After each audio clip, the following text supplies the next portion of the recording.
Hey guys, it's JohnyTechReview. Today I have a quick unboxing and review for you of this X300C quadcopter. This one is from the company called Holystone. This quadcopter features a live video feed to your smartphone. So I will be testing it here. So this is what it looks like. You have the remote control, and down here you have some of the features. It looks like it has a one key return. We'll see how that works. Without GPS, I don't think this has GPS. You have FPV, of course, camera, you have control, you have batteries, 2.4 GHz, you have 3D row, and then you also have throttle limit control, whatever that is. So the version I have here is the silver version. So look like we have headless mode. That's what they're talking about, making it easy for the beginners to use. You have this one key return, which is fly forward back to the remote control, and then over here you have some functionality, include a mounting bracket for your phone. And then here are some of the features, and this is the app you need to download. And look like here it works for iOS. I'm not sure it works for Android or not. I have to see if there's an app. So let's just unbox this guy and see what comes inside.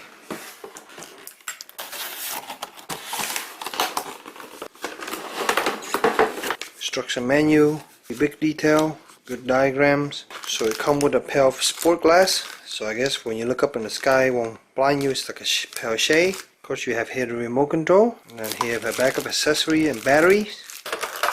Here we have the mounting bracket. We have here another set of blade for the front and the back, so 4 blades. And then we have the quadcopter itself, which I will take off now. This is everything that comes with the unit again. The quadcopter itself, you got a remote control, bracket for mounting the phone, little sunshade. You have the stick here for the remote, some replacement blade, charger, batteries, and also there's another battery in there, and then there's the user manual. So let's take a look at detail here. You have this small little blade here. The unit is made out of silver.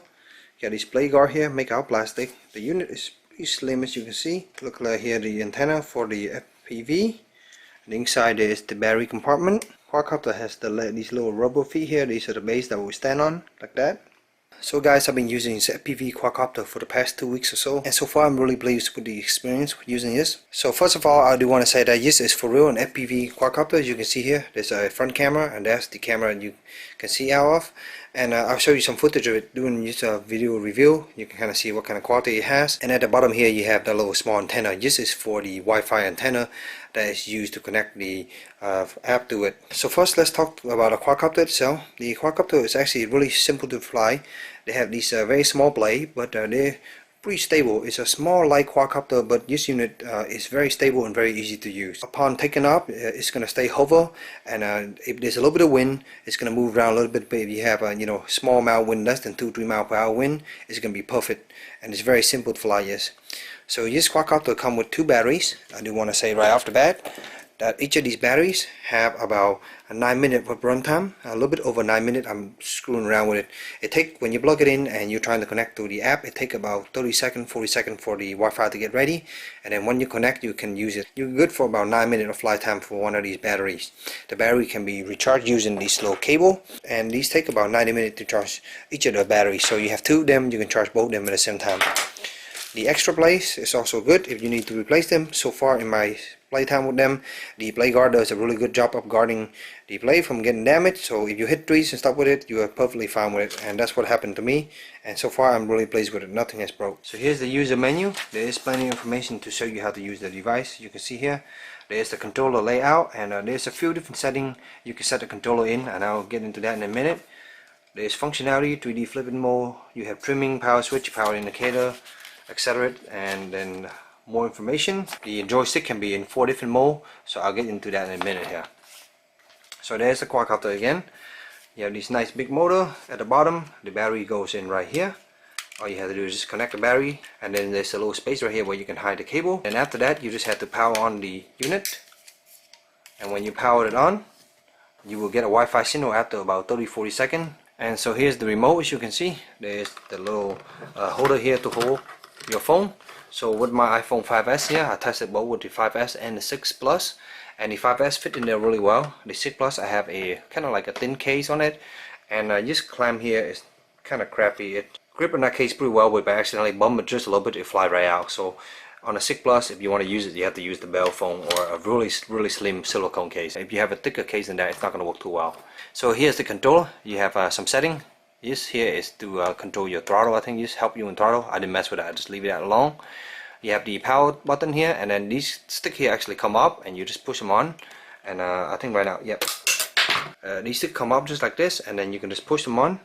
What I like about this controller is that also for left-handed or right-handed. Right now I have it in this right-handed mode, and to do this, basically you need to push this guy all the way up to the top, all the way up to the top like that, and then your stick here become the clicky stick. That is now your throttle, and then your turning direction with this.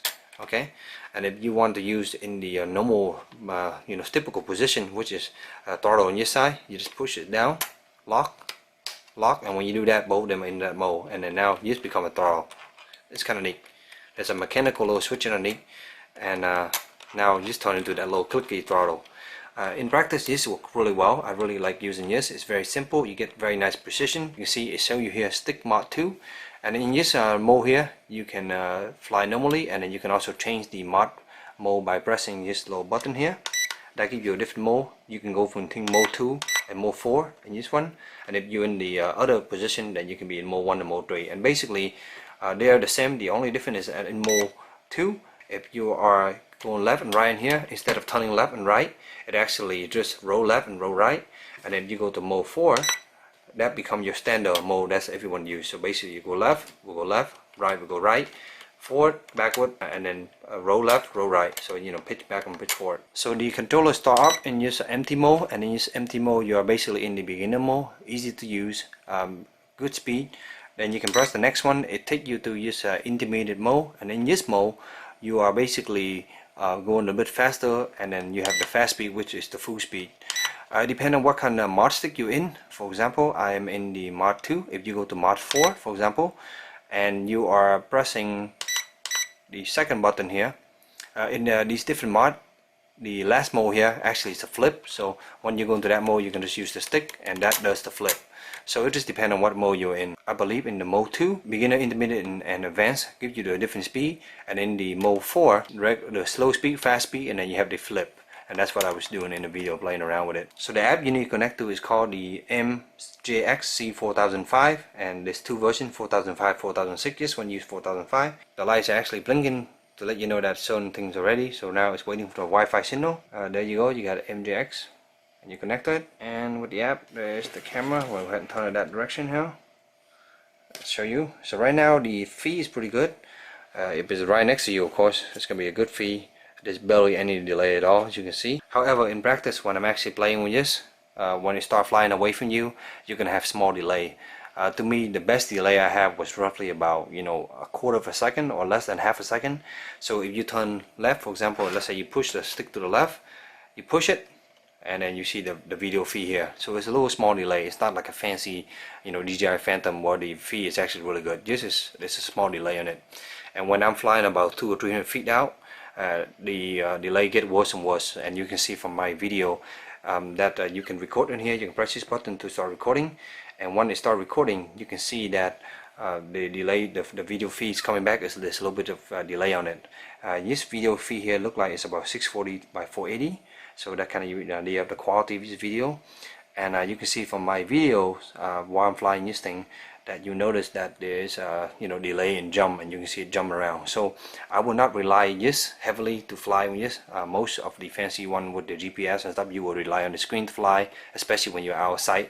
But with this toy, I will not go outside with it, because when you go outside, there's a small delay and you might hit stop before you realize it. I found the screen is useful for making some videos and kind of give you an idea of which direction you're heading. But other than that, it's not very good for real-time flying, because there's up to 5-second delay sometimes, which is kind of bad. Speaking of the app, you have two buttons again. You have the video mode here. You can just record a video into this application, which you can export to your camera roll. You also have the picture taking, which just take a picture, show you a roll, and that just go into here. And then there's the folder you can open and look at your previous picture, for example the one I just took. And you can, there you go, you can add to the album just like that. If you go back, you also have these 360 inversion, kind of flip the camera upside down. I'm not sure why would you want that. So that's pretty much this quadcopter. Overall, I found it very simple to fly. It's very versatile, and doing flip with it, it has these little small plate here. It's actually kind of fat. They work really well for lift, and even if you kill the throttle completely, it'll fall. As soon as you give it throttle, it's going to come right back. So it recovers itself really well, and doing 360 inversion, it does a really good job of doing that. The video camera quality is just regular VGA quality. It's not that great, but works fine.